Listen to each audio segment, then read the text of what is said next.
Hello crafty friends, welcome to another video. I have here a piece of mixed media paper and I've divided it into 4 sections so that I can make 4 backgrounds. And I'm actually going to slice it in half and tape it together like this on the back. Because I want to work in portrait fashion, and this is just easier for my brain to handle when they are all in the right orientation. And I've chosen some blue-green inks from the Catherine Pooler ink set. We've got All That Jazz, Fiesta Blue and Cummerbund from the party set. They're brighter colours. And we've got Skylight and Hot Tub, which are from the Spa collection. They're more muted colours. And I'm going to start with the lightest ones. We've got Cummerbund and Hot Tub. And I want to create a nice soft wash on my backgrounds to start with. So I'm going to give them a good going over with water. And then just spread that water out with a wet paintbrush. I don't want it absolutely swimming with water. What can help is if you put water on the back, it can reduce the curling.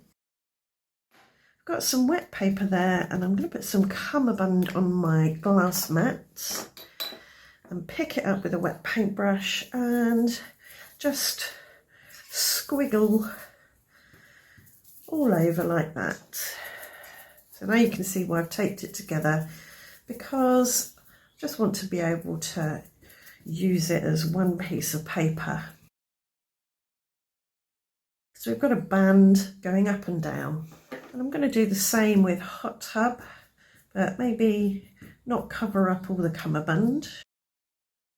You don't have to use Catherine Pooler inks for this. You could use any dye inks that you've got. Just need to be water-based. You could use watercolour or liquid inks. You could use re-inkers. I've chosen dye inks because they're translucent. There's no opacity to them. This is Fiesta Blue and we're just building up the colour, but I'm not covering up all the colours that were before it. I'll give it a bit more of a spritz, help those colours to spread out a bit. And now for the strongest colour. Oh my word, that's very strong. That is All That Jazz. Probably only going to need a small amount of that. And I'm just going to dot that in the middle, running across. You can see how that really dominates. I've got a scrappy piece here that I will brush that onto so I don't waste the ink. And now for Skylight. We're just building up colour, and that's going to be much more concentrated across the middle. And I'll use a bit of paper towel to daub up some of the colour. Add a little bit of texture, and I'm going to pick up as much colour as I can on the edges because I want the colour to be concentrated towards the middle. And while that's still wet, I'm going to spatter on some white metallic watercolour so that will disperse a bit in the wet ink. Now I'm going to dry that. And now that's dry or dry enough, I'm going to add some stenciling. And I'm using these teeny tiny circles and Hot Tub, which is from the Spa collection. So it's one of the more muted ones and it will recede into the background because of that. So this is just visual texture. And I'm adding it over the lines between each piece of card. So if you look at just one piece, you've got the stenciling coming in from the side. I might add a little bit extra over here. Now for a bit of stamping, I've got a grungy circle here and I'm going to stamp in Skylight, which is the other Spa one, but it's more intense than Hot Tub. That's bubbling along. Now I've got a grungy diamond pattern. These stamps are acrylic or silicone. They're not photopolymer, so they can be a bit patchy with dye inks like this. They prefer a oil-based ink. But as I'm going for a grungy look anyway, it's not the end of the world. This is a grungy tape measure stamp. I'm going to add that with cummerbund.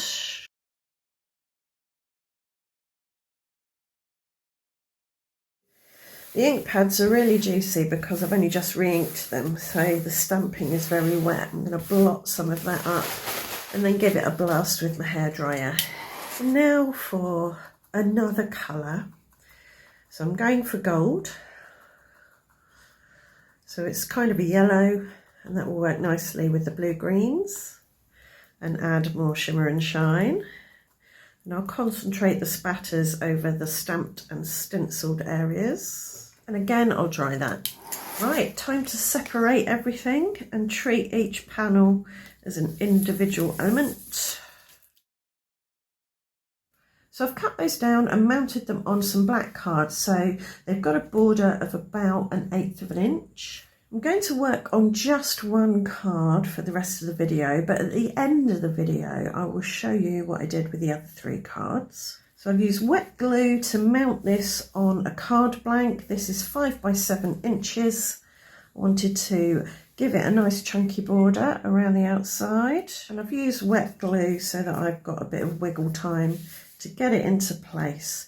The mixed media paper I use is Daler Rowney mixed media paper, and it's ever so slightly off-white, but having a black border there stops the cream and the white being really jarring.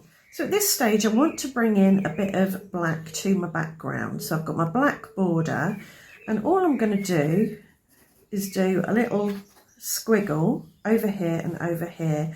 It looks a bit like writing. It's called ischemic, not ischemic, ischemic writing. Ischemia is something very different, but it's squiggles that look like writing but aren't. I'll add a few black dots as well. And I think that's ready for embellishing and sentimenting. And I've got one of my little stashes of sentiments here, and I think I'm going to use this thank you. It's stamped in black ink on white card, so it goes with the black and the white. I've got my rule of thirds acetate grid here that's sized for a 5 by 7 card. And I'm going to put my thank you down here on this intersection. Make sure it's straight. I did put a bit of wet glue on the craft foam that I put on the back. The craft foam gives it a bit of dimension. The wet glue stops it sticking too quickly and allows me to wiggle things again. Now something up here, an embellishment. So I've die cut this shape from vellum. Just an interesting little translucent mat to sit my embellishment on. I've added some wet glue to the middle, and I'm going to place it, I think, in that orientation on the intersection there. The vellum is going to curl up because of the wet glue, but it will flatten out again once it's dry. So although I've covered up this area here, it's a translucent cover, and you can still see through it. And I've got a butterfly, or 2 butterflies, one from white and one from gold, because I've already got gold. So I was thinking white on gold, but now I'm thinking, whoops, gold on white. Yeah, I think we'll do that. We'll put some glue on the back of this, just its body, and sit it on that intersection. And then glue on the back of this. Place it on, but slightly rotated so it's clearly visible underneath. The white bit is clearly visible. To give the butterfly's body a bit of dimension, I'm going to add Nouveau drops in Morning Dew. So these will dry clear. They're cloudy at the moment, but they'll dry clear. So my butterfly body will have a nice clear dimensional body, and I've gone down in little drops. Those will merge together to some degree. I haven't just drawn a line, but you will get little bubbles at the side to give it a bit more interest. I make no apologies for the frequency with which I use butterflies. I just love butterflies and I will never grow bored of them. Obviously, you don't have to use butterflies. You could make this background and put whatever you wanted on it. I'm going to connect these two when I can get the glue to come out. So I'm going to connect these two, as I said, with some gold foil circles, the same gold I used for the butterfly.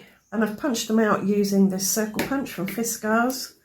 I'll pick them up with my wax tip picker-upper. Someone asked me the other day if I sharpen this. I don't. Whoops, I've been using this for about a year. Well, over a year. I got this in summer 2024, I think. And I haven't had to replace the tip yet, although it's very worn down. What I do find is it's helpful to warm the wax on the palm of my hand. It makes it a little bit easier to pick up things, I think, if it's slightly warmed. And I think that'll do for this card. Very happy with the way the background turned out. I love the gold against the blue greens, and the black adds some nice contrast. And we've got shimmer and shine from the white spatters, the gold circles, the gold butterfly. Right, do stick around for a couple more minutes and I'll show you what I did with the other cards. Right, I'm back and this is the card we've just made. I did actually put some Nouveau crystal glaze on the little circles to give them a little bit of dimension. I think that finished them off just right.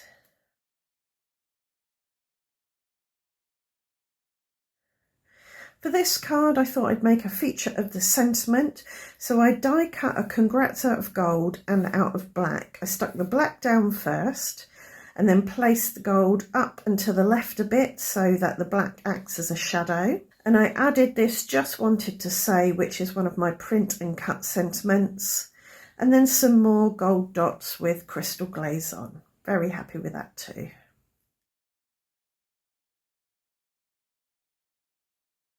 For this one, I added a stamped and die cut congratulations and then some rows of gold hearts.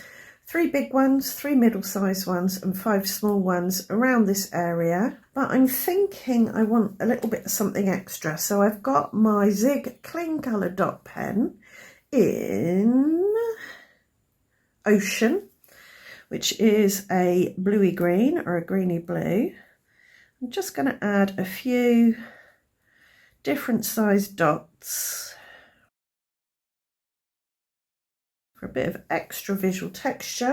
And I've also got the black one to bring a bit of black in from the mat around the edge. And I think that's just going to finish it off. Yeah, happy with that now.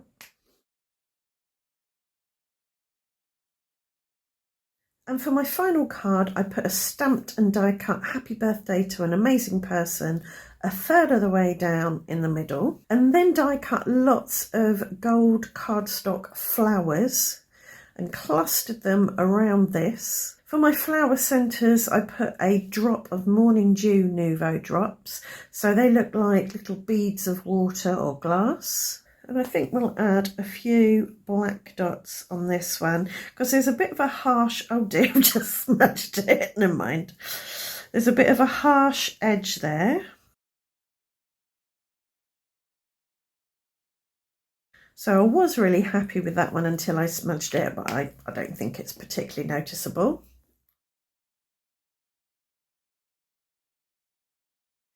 And there you have 4 cards made with those Catherine Pooler inks. Some painting, some stenciling, some stamping, some squiggling and die cuts on top.